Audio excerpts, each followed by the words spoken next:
नमस्कार मित्रांनो, तू ही रे माझा मित्वा या मालिकेच्या आजच्या भागामध्ये अर्णव त्याच्या माणसाला म्हणजेच पाटीलला कॉल लावतो आणि म्हणतो की रस्त्यावरचे दुकानाबाहेरचे सगळे CCTV फुटेज अगदी व्यवस्थितपणे चेक कर आणि ती गाडी कोणकोणत्या दिशेने गेली आहे ते सगळं व्यवस्थित चेक कर आणि त्या टेम्पोमधला जो माणूस आहे त्याचा चेहरा दिसला तर सगळ्यात आधी इमिजिएटली मला कॉल करून कळव.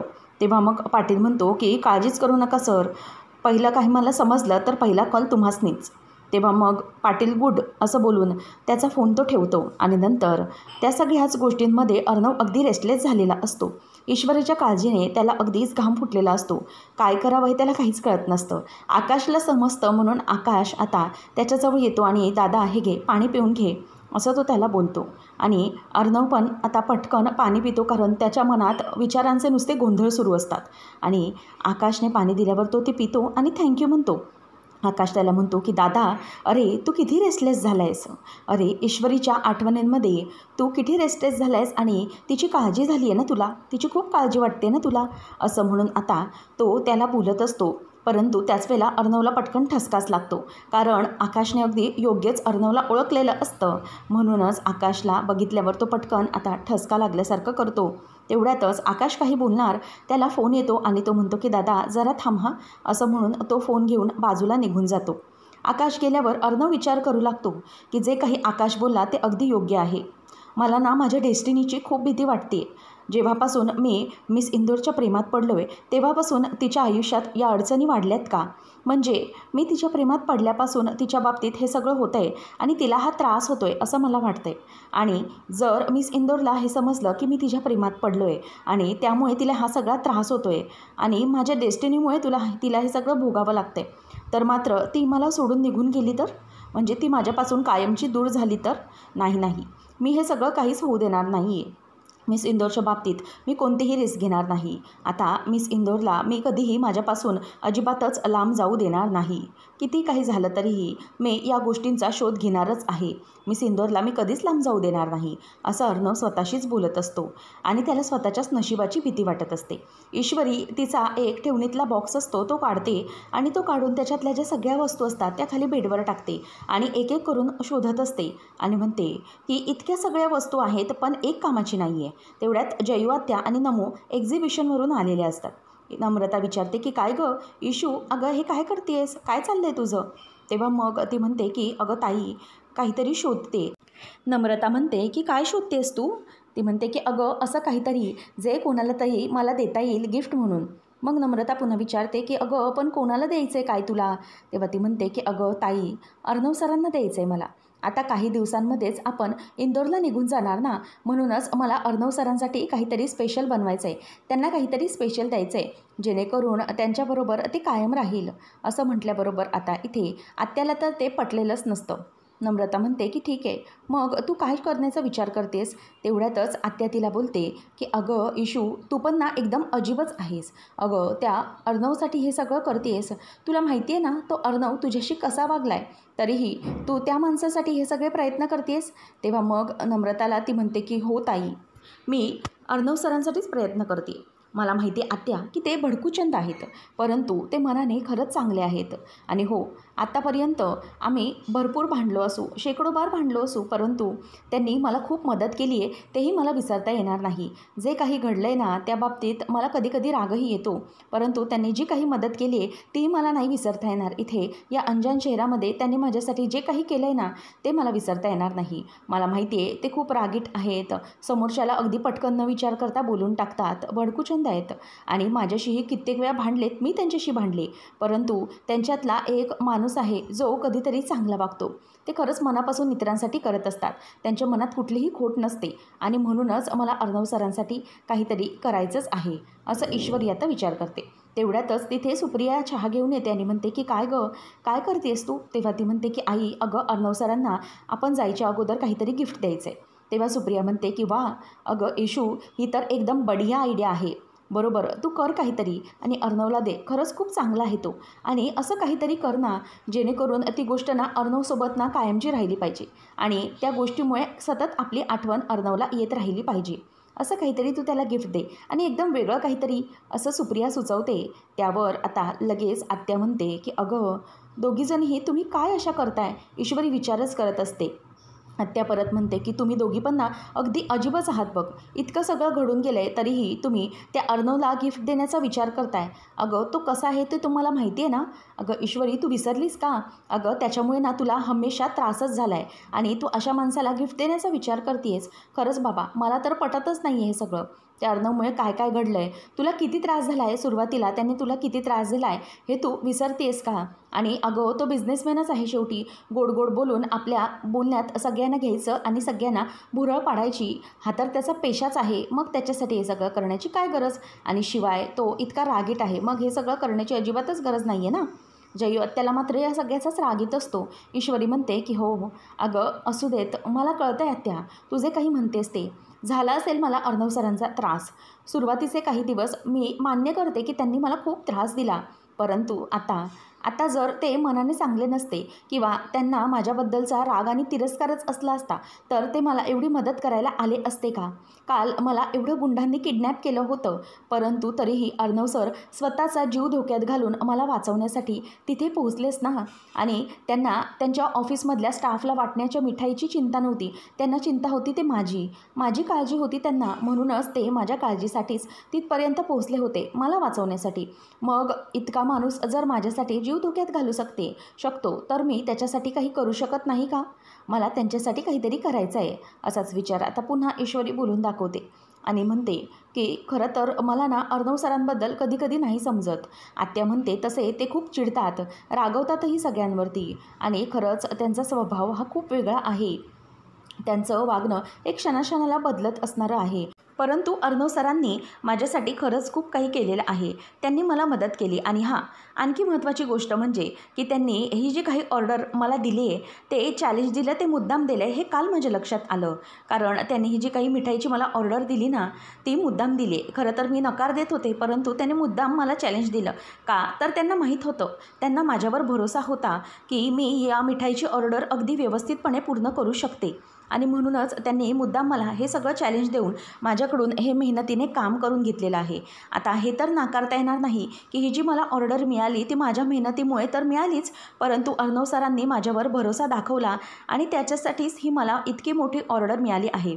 त्यामुळे त्यांचा याच्यावरचा जो काही विश्वास आहे तो तर मी खरा करून दाखवला आणि म्हणूनच त्यांच्या बाबतीत मला काहीतरी द्यायचं आहे त्यांना.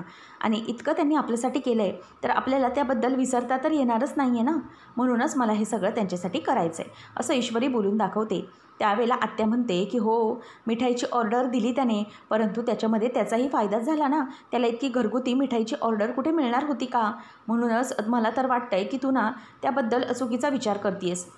तो अगदी बिझनेसमॅन आहे, तो स्वतःच्या फायद्याचा विचार करणारच आहे. त्यामुळे तू उगीचच या गोष्टींचा इतका विचार करतेस आणि काहीतरी त्याला द्यायला हवं असंच थोडी आहे. हे मोठे लोक ह्यांचं वागणं एकदम वेगळंच असतं. तेव्हा मग ईश्वरी म्हणते की हो आत्या तू म्हणतेस तेही खरंच आहे, परंतु कितीही काही झालं ना तरीही ना मला ना अर्णव सरांच्या स्वभावाशी टोटलच लागत नाही आहे.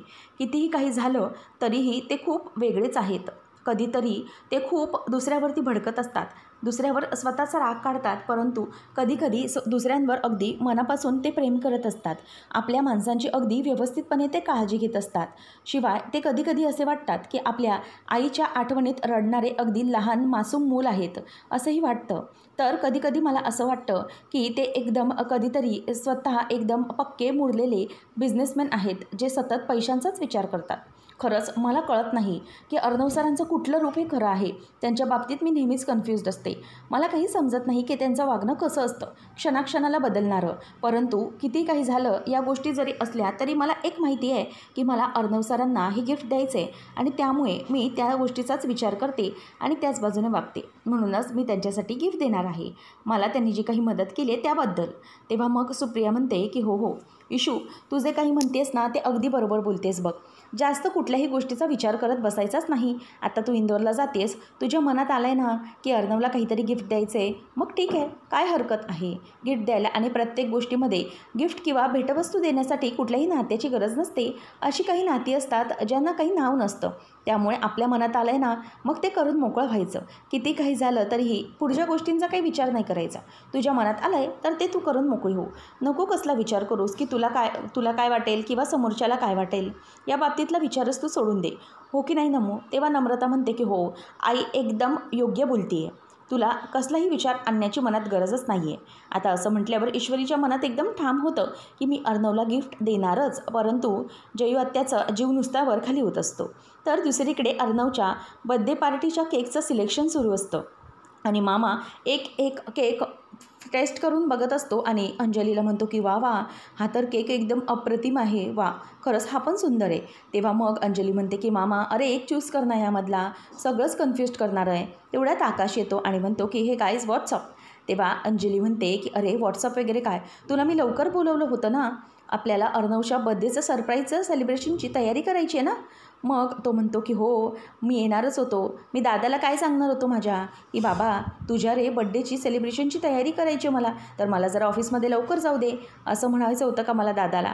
तेव्हा असं म्हणून लगेच आकाश हसायला लागतो आणि मामाही असतो. तो म्हणतो की हो रे बाबा, ही तर वेगळीच एक कठीणाई आहे, कारण ना आपला ऑफिसमधला दादा आणि हा बॉस एकच असला ना की मात्र असाच गोंधळ उडतो. तेव्हा सगळे हसत असतात. त्यानंतर अंजली म्हणते की हो ना. बरं, त्यावर मामा म्हणतो की मला सांग आकाश, अरे तू अर्णवला काही सांगितलं वगैरे नाहीस ना की आपण कसलं तरी सेलिब्रेशनची सरप्राईजची तयारी करतोय वगैरे. तेव्हा मग अंजली म्हणते की बघ हा आकाश, आत्ताच सांग जर तू काही सांगितलं असशील तर, कारण मागच्या वेळेला दरवर्षी तू पचकत होतास, यावर्षी काही सांगितलं आहेस का तू? तेव्हा आकाश म्हणतो की नाही, मी दादाला यावेळेला काही हिंट लागू दिलेली नाही आहे, परंतु दादा तर आता सगळ्या वेगळ्याच टेन्शनमध्ये, त्याच्या याच्यावर लक्षच नाही. तेव्हा अंजली म्हणते की का रे काय झालं? तेव्हा तो म्हणतो की अगं ईश्वरी, तिला किडनॅप केलं होतं ना ते मिठाईच्या ऑर्डरच्या अगोदर, त्याच्या सगळ्या शोधामध्ये आहे तो, ते सगळं सर्च करतो आहे की हे सगळं कोणी केलं आहे. त्यावर अंजली आणि मामा ओ असं म्हणतात आणि नंतर त्यावर अंजलीला तो म्हणतो की दादा त्या सगळ्यामध्ये बिझी आहे, त्यामुळे त्याला काही माहितीच नाही आहे. मग आकाश म्हणतो की बरं झालं आहे का सगळं फायनल केक वगैरे? तेव्हा मामा म्हणतो की हे बघ, हा जो केक आहे ना तो फायनल करायचा आहे बघ. तेव्हा मग अंजली म्हणते की आकाश बघ रे हा केक कसा लागतो आहे. त्यावेळेला मग आता आकाश हा तो केक टेस्ट करून बघतो आणि म्हणतो की वाव अमेझिंग, एकदम फर्स्ट क्लास आहे. बरं गेस्ट लिस्टचं काय करायचं आहे आणि मेन्यू हे सगळं याचं काय करायचं आहे? तेव्हा मग अंजली म्हणते की अर्णवचे जवळचे सगळे आहेत ना त्यांना सगळ्यांना बोलवायचं आहे. त्यावर लगेच आकाश म्हणतो की येस दीदी, तू जे काही बोलतेस ते मला अगदी व्यवस्थितपणे समजलेलं आहे. सगळ्यात पहिला कॉल मी ईश्वरीलाच करणार बस, असं तो बोलतो. त्यावेळेला अंजली म्हणते की आम्ही काही तुला सांगणार नाही बाबा, तुला जे काही करायचं आहे, जे समजून करायचं ते कर, आम्ही बाकीच्या गोष्टींची तयारी करते, परंतु गेस्ट लिस्टचं काय आहे ते तू बघ, ठीक आहे, तू सगळ्यांना कळव, असं ती बोलते. नंतर तेवढ्यातच वल्लरी येते आणि म्हणते की काय चाललं आहे सगळं? तेव्हा अंजली म्हणते की अगं, तेवढ्यातच पटकन आकाश बोलतो की अगं मम्मा, काय ना उद्या दादाचा बर्थडे, तर त्याच्या सरप्राईजची आम्ही तयारी करत आहोत. तेव्हा वल्लरी ते सगळं ऐकत असते. अंजली म्हणते की बरं ऐका, माझ्याकडे ना एक प्लॅन आहे. आपण काय करायचं, रात्री 11:59 ना आपण सगळ्या लाईट्स ऑफ करायच्या आणि आपण वॉचमनला सांगून फायर अलार्म ऑन करायला सांगायचा, आणि हा अलार्म ऑन झाला की चिंटू धावत खाली येईल, त्याच वेळेला लाईट्स ऑफ करायचे आणि सगळेजणांनी त्याला हॅपी बर्थडे असं विश करायचे आणि अगदी मंद आवाजामध्ये हॅपी बर्थडेची टोन वाजवायची. म्हणजे कसं आहे ना, अगदी सगळं मजेशीर होऊन जाईल व्यवस्थित. बरोबर आहे की नाही प्लॅनिंग? तेव्हा वल्लरी पण म्हणते की हो अगदी मस्त, अगदी व्यवस्थित. तेवढ्यातच तिथे मामाला कॉल येतो म्हणून तो बाहेर जातो. वल्लरी विचार करते की वा चांगलं आहे, या अर्णवच्या बड्डे पार्टीच्या सेलिब्रेशनमध्ये लावण्य असायला हवी आणि ते सगळं काय करायचं या सगळ्या गोष्टी मी ठरवते, दॅट इज दॅट असं म्हणून ती खुश होते. आता मामाला भेटायला बाहेर नंदू आलेला असतो आणि नंदू मामाला सगळ्या काही गोष्टी सांगतो. मामा त्याला म्हणतो की असं घडलं आहे तर सगळं. तेव्हा तो सगळ्या गोष्टी सांगितल्यानंतर मामा म्हणतो की बरं ठीक आहे, हरकत नाही, तुझा मी बघतो काय करायचं ते. आता त्यावर मामा विचार करायला लागतो की अर्ध्या रस्त्यात गाडी थांबवून गाडीतून उतरून गायब झाले, नक्की काय आहे? आता मामाच्या डोक्यात विचार सुरू व्हायला लागतात की हा राकेश जे काही वागतोय ते चुकीचं वागतोय आणि नक्की हा कोण आहे, काय आहे, आणखीनच संशय त्याचा बळकावलेला असतो. नंतर ईश्वरी आणि नमो या दोघीजणी विचार करत असतात. मार्केटमध्ये निघालेले असतात. तेव्हा ईश्वरी म्हणत असते की अगं ताई, लक्षात ठेव, आपली जी इंदोरची मैत्रिणी ना, तिच्यासाठी पण आपल्याला काहीतरी गिफ्ट घ्यायचं आहे बरं. तेवढ्यात ईश्वरीला आकाशचा कॉल येतो आणि आकाश म्हणत असतो की ईश्वरी, अगं तुझ्याकडे एक काम होतं. अगं उद्या ना दादाच्या बड्डे पार्टीला तुला इन्व्हाइट करायचं होतं आणि हो, नम्रताला पण सोबत घेऊन ये. म्हणजे तिला तसं सांग, मी वेगळा मेसेज तिला करेनच, परंतु तू ये. ती म्हणते की हो चालेल सर, नक्की. तेवढ्यातच नमो म्हणते की काय गं, काय बोलत होता आकाश? तेव्हा ती म्हणते की अगं उद्या ना अर्णव सरांचा बड्डे आहे आणि आपल्याला पार्टीसाठी इन्व्हाइट करत होते आणि तुलाही बोलवले बरं का आकाश सरांनी. तेव्हा मग ती गप्पच बसते आणि त्यावर ईश्वरी म्हणते की चला, म्हणजे उद्या सरांचा बड्डे आहे तर सरांना असं काहीतरी गिफ्ट दिलं पाहिजे ना की त्यांच्या ते कायम आठवणीत राहील. काय करू? तिला आता आठवण येते आणि ती पटकन पुन्हा आकाशला कॉल लावते. तेव्हा आकाशला म्हणते की सर, तुमच्याकडे एक महत्त्वाचं काम होतं, तुमची जरा मदत हवी होती. तेव्हा आकाश म्हणतो की येस ईश्वरी, कधीही मदतीला तयार आहे, बोल काय करायचं आहे. तेव्हा मग ईश्वरी काय करायचं आहे ते सगळं आकाशला कॉलवरून समजावून सांगते आणि मग तो म्हणतो की डन. तर इकडे अर्णव मात्र वेगळ्याच टेन्शनमध्ये असतो. स्वतःचा वाढदिवस वगैरे काहीही त्याच्या लक्षात नसतं. तो आता वाट बघत असतो त्या पाटील टिप्परची. तेव्हा तो पाटील कॉल करतो आणि म्हणतो की साहेब, त्या गाडीच्या रस्त्यावरचे जे काही सगळे CCTV फुटेज होते ते चेक केलेत. त्यामध्ये गाडी एक वेगवेगळ्या 3 दिशेने जाताना दिसली होती आणि त्या गाडीचा जो नंबर प्लेट होती ती खोटी होती. अर्णव म्हणतो की मला वाटलंच होतं. नंतर मग तो पाटील म्हणतो की जी गाडी दिशेने चाललेली होती त्या बाबतीतला जो माणूस होता, गाडीचा ड्रायव्हर, तो तर कॅप्चर झालेला नाही, परंतु त्याच्या मागे आणखी एक गाडी होती आणि गाडी त्याचा पाठलाग करत होती. तेव्हा अर्णव म्हणतो की व्हॉट, मग याचा अर्थ की त्याच्याबरोबर आणखी काही माणसं? तेव्हा पाटील म्हणतो की हो, तशी शक्यता आहे साहेब की त्याच्याबरोबर तो व्यवस्थित करतोय की नाही हे पाहण्यासाठी दुसरं कोणीतरी असू शकतं. परंतु तुम्ही चिंता करू नका, अजून कोण त्याच्या मागे होतं, काय होतं, हे सगळं मी व्यवस्थितपणे चेक करतो आणि लगेचच तुम्हाला 2 दिवसात कळवतो. फक्त मला 2 दिवसाचा टाईम द्या.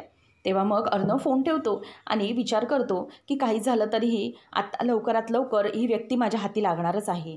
हां, व्यक्ती कोण आहे त्याचा थोडा अंदाज लागला आहे, परंतु जेव्हा माझ्या हातात पुरावे येतील की माझ्या ईश्वरीच्या बाबतीत हे कोणीतरी करतं आहे, त्यावेळेला मात्र त्या व्यक्तीला मी सोडणार नाही. तेव्हा मात्र मी अगदी गप्प बसणार नाही. पुरावा जर हातात मिळाला तर त्या व्यक्तीला मी समोर जाऊन जाब विचारणार, म्हणजे विचारणारच.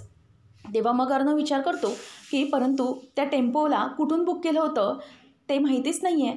मी सिंदूरला विचारायला हवं, कॉल करू का? तेवढ्यात तो विचार करतो की नको, कॉलवर ना ती मला नीट काही सांगणार नाही, त्यापेक्षा सरळ जाऊन भेटूनच विचारतो आणि त्याला आनंद होतो. नंतर मनात म्हणतो की मिस इंदोरला भेटण्यासाठी मी रिझन शोधतोय का? तरी ते खाली 12 वाजायला आलेले असतात. सगळेजणं अगदी सरप्राईजची वाट बघत असतात आणि मग आकाश, अरे लवकर केक घेऊन ये, असं मामा बोलायला लागतो. त्याच वेळेला आकाश केक घेऊन येतो आणि ते तिथे सजवलेल्या टेबलवरती ठेवतात आणि नंतर लपायला लागतात आणि लाईट्स ऑफ करतात. त्याच वेळेला आकाश हा पटकन अंजलीबरोबर खाली जाऊन लपतो. आता अंजली म्हणते की एक काम कर आकाश, आता तू वॉचमनला फोन लाव आणि सांग की फायर अलार्म वाजवायला घे. तेवढ्यातच आता फायर अलार्म वाजायला लागतो आणि कोणीतरी येऊन तिथे समोर टेबलच्या जवळ उभं राहतं. तेवढ्यात लावण्या देखील छान अशी तयार होऊन स्वतःच्या हातामध्ये बुके घेऊन रेड रोजेसचा हसत हसत आलेली असते. तेव्हा मग वल्लरी म्हणते की कोण आहे पण तिकडे? तेव्हा मामा म्हणतो की अगं जरा सावकाश बोल, आवाज जाईल ना. तेव्हा मग वल्लरी म्हणते की हो तिकडे ना ती लावण्य जात आहे, असं म्हणून ती मुद्दाम बोलत असते. तेवढ्यातच आता अंजली म्हणते की लाईट्स ऑन कर लवकर. तेव्हा मग तो लाईट्स ऑन करायला सांगतो. लाईट्स ऑन झाल्यानंतर समोर लावण्या गुडघ्यावर टेकते आणि हॅपी बर्थडे AR असं बोलायला लागते आणि असं बोलल्यानंतर समोर पाहते तर काय, समोर सोंगाड्या राकेशच उभा असतो आणि त्याला पाहिल्यावरती आता लावण्याचा चेहराच अगदी काळा निळा पडायला लागतो. अंजली म्हणते की अहो तुम्ही इथे काय करताय? सगळेजण आता अगदी त्याला बघूनच चिडलेले असतात, कारण अर्णव नाही आला तर मग तो गेला तरी कुठे. तेव्हा मग मामा विचार करतो की अर्णव कुठे गेला आहे नक्की. लावण्य म्हणते की जिजू व्हॉट, तुम्ही इथे AR कुठे आहे, असं म्हणून सगळेजण आता अर्णवलाच विचार करत असतात आणि त्याला शोधत असतात. आता अर्णवचा बर्थडे, परंतु तो तिथे पोचलेला नाही, तो नक्की गेला तरी कुठे असा विचार सगळ्यांना यायला लागतो आणि लावण्याचा चेहराच आता इथे पडलेला असतो. त्यानंतर आपल्याला पाहायला मिळतं की ईश्वरी आणि नम्रता दोघीजणही अर्णवसाठी त्याच्या आईच्या साड्यांची गोधडी विणत असतात. तेव्हा नम्रता म्हणते की ही आयडिया ना एकदम बढिया आहे आणि खरंच आकाश सरांनी खूप मदत केली ना. तेव्हा नम्रता म्हणते की हो अगं आकाश सर ना खरंच खूप चांगले आहेत, आपल्यासाठी ते किती मदत करतात माहिती आहे ना तुला. त्यावर आता लगेच नम्रता असं बोलल्यावरती ईश्वरी तिच्याकडे बघत जाते, कारण आकाश आणि नम्रताची जोडी जुळत आहे हे तिच्या लक्षात येत असतं. आणि त्यानंतर ईश्वरी बघते तर अर्णवचा फोन येत असतो. ईश्वरी बघते आणि म्हणते की एवढ्या रात्री सरांचा फोन, बोला सर काय झालं. तेव्हा मग तो म्हणतो की ईश्वरी एक काम कर, जरा तुझ्या रूमच्या बाहेर ये, मी बाहेर उभा आहे. तेव्हा मग अर्णवला ती म्हणते की काय सर एवढ्या रात्री आणि तुम्ही इथे. तेव्हा तो म्हणतो की हो ये पटकन, जरा बोलायचं होतं. मग तिला धक्काच बसतो की अर्णव एवढ्या रात्री हा इथे म्हणजेच तिच्या खोलीच्या बाहेर येऊन उभा आहे. ईश्वरी म्हणते की थांबा सर, जरा थांबा, मी येतेच, असं म्हणून ती फोन ठेवते. नम्रता म्हणते की काय गं काय झालं. तेव्हा ती सांगते की अगं हे अर्णव सर बघ ना, अगं एवढ्या रात्री आलेत आणि म्हणतायत की घराच्या बाहेर उभा आहे म्हणून. थांब बघते नेमकं काय झालं ते, बघून येते. तेव्हा आता नम्रता म्हणते की बरं ठीक आहे, जा, त्यांचं काहीतरी महत्त्वाचं काम असू शकतं, जाऊन बघ नेमकं काय झालं ते. तेव्हा इशू म्हणते की हो हो ताई मी बघतेच, हां जरा थांब, असं म्हणून ती तिथून आता बाहेर जायला निघते. आणि आता ईश्वरीच्या साडीची ती शिलाई असते ती व्यवस्थितपणे चांगली लावत असते आणि नम्रता विचार करते की नाही काहीतरी वेगळं आहे, मानो या ना मानो, गोष्टी आता हळूहळू पुढे सरकत चाललेल्या आहेत आणि गोष्टीला सुरुवातच झालेली आहे, असं नम्रता आता मनातल्या मनातच स्वतःशी म्हणत असते. आणि तिला खूप आनंद होत असतो की अर्णव आणि ईश्वरी या दोघांची लव्ह स्टोरी आता सुरू झालेली असते. ईश्वरी आता हळूहळू घराच्या बाहेर येते आणि दरवाजा बंद करून घेते आणि म्हणते की सर अहो काय चाललं आहे तुमचं, एवढ्या रात्री तुम्ही इथे बाहेर काय करताय. त्यावेळेला मग तो म्हणतो की मिस इंदोर, तुझ्या बाबतीत हे जे कोणी कळलं आहे, जे कोणी हे सगळं केलं आहे त्या व्यक्तीचा मला गोष्ट कळली आहे, ती व्यक्ती कोण आहे ते मला समजलं आहे. तेव्हा मग ईश्वरीला धक्का बसतो. ती म्हणते की कोण आहे ते सगळं, कोणी केलं हे सगळं. तेव्हा अर्णव तिला बाजूला घेऊन येतो आणि म्हणतो की miss Indore, I am almost there, मला समजणारच आहे की हे कोणी केलेलं आहे, परंतु मला एक गोष्ट जरा तू सांग की त्या टेम्पोचं बुकिंग तू कसं केलं होतंस. तेव्हा ईश्वरी म्हणते की टेम्पोचं बुकिंग ते तर मी केलंच नव्हतं, एक टेम्पोवाला अचानक माझ्या समोरून आला आणि म्हणायला लागला की मॅडम तुम्हाला टेम्पो हवा आहे असं समजलं म्हणून मी आलो आहे. मग मी त्याला काही चौकशी केलीच नाही आणि टेम्पो घेतला. तेव्हा तो म्हणतो की मिस इंदोर अगं काय केलंस हे तुला माहीत होतं की आदल्या रात्री तुझ्या मिठाईच्या बाबतीत असा सगळा प्रकार घडला आहे, मग तू ते टेम्पो घेण्याची रिस्कच का घेतली. तेव्हा मात्र ईश्वरी विचार करायला लागते की बाराखेडे अर्णव सरांनी मला अगदी बरोबर पकडलं आहे, माझी चुकी. मग ईश्वरी म्हणते की सर परंतु तरी मला माहीत होतं ना, म्हणूनच तर ती नवीनवाली मिठाई मी दुसऱ्या टेम्पोमधून पाठवली, ती रिस्क मी घेतलीच नाही टेम्पोमधून याच पाठवण्याची, तुम्ही उगाचच मला बोलू नका, मी अगदी बरोबर डोकं चालवलं होतं. मग आता अर्णव विचार करायला लागतो की नेमकं हे सगळं काय आहे आणि एखादी व्यक्ती समोरून टेम्पो घेऊन येते म्हणजे हे काहीतरी अजीबच आहे. पुढच्या भागामध्ये आपल्याला पाहायला मिळणार आहे की आता अर्णव ईश्वरीला म्हणत असतो की मिस इंदोर तू आता इंदोरला निघून जाणार आहेस, मग तुला माझ्या बर्थडे पार्टीसाठी इन्व्हाइट करू की नको, येशील ना तू, असं तो विचारतो. तेव्हा ईश्वरी पटकन त्याला बोलते की हो अर्णव सर येईन मी, असं बोलल्यानंतर आता अर्णवच्या जीवामध्ये जीव येतो, कारण किती काही झालं तरीही अर्णवला ईश्वरी यायलाच हवी असते. त्यानंतर आता वल्लरी ही लावण्याला म्हणत असते की मला माहिती आहे काल जो काही सरप्राईज प्लॅन केलं होतं त्याचं तर जरा पचकाट झालं आहे, परंतु आता एक गोष्ट मात्र नक्की, अर्णव त्याच्या बर्थडे पार्टीला त्या ईश्वरीला तर इन्व्हाइट करणारच आहे. मग आता आपल्याला असं काहीतरी करायला हवं ना जेणेकरून ती ईश्वरी ना सगळ्यांच्याच मनातून उतरून गेली पाहिजे. आपल्याला असं काहीतरी करायचं आहे तर ती ईश्वरी ही सगळ्यांच्या नजरेत उतरली पाहिजे आणि अर्णव तिला कधीही माफ करू शकणार नाही, शिवाय अर्णव तिला कधी मदतही करू शकणार नाही त्या बाबतीत, असं काहीतरी केलं पाहिजे. आता वल्लरी आणि लावण्या सगळं प्लॅनिंग करायला सुरुवात करतात की नेमकं काय आहे आणि पुढे काय करायचं याचं. त्याचबरोबर आता वल्लरी आणि लावण्या म्हणतात की दॅट इज दॅट, आता आपण जे करायचं आहे ते केल्यानंतर फार मजा येणार आहे. तर ईश्वरी ही बर्थडे पार्टीसाठी आलेली असते आणि ईश्वरीच्या कोल्ड्रिंकमध्ये काहीतरी मिक्स केलेलं असतं आणि तो ग्लास ईश्वरीलाच द्यायचा असं सांगून ठेवलेलं असतं. लावण्या आणि वल्लरी दोघीजणही तिकडे लक्षच देऊन असतात की एकदा कधी ही ईश्वरी तो ग्लास पिते आणि एकदा कधी तिला नशा चढते. वल्लरी अगदी लक्षच ठेवून असते.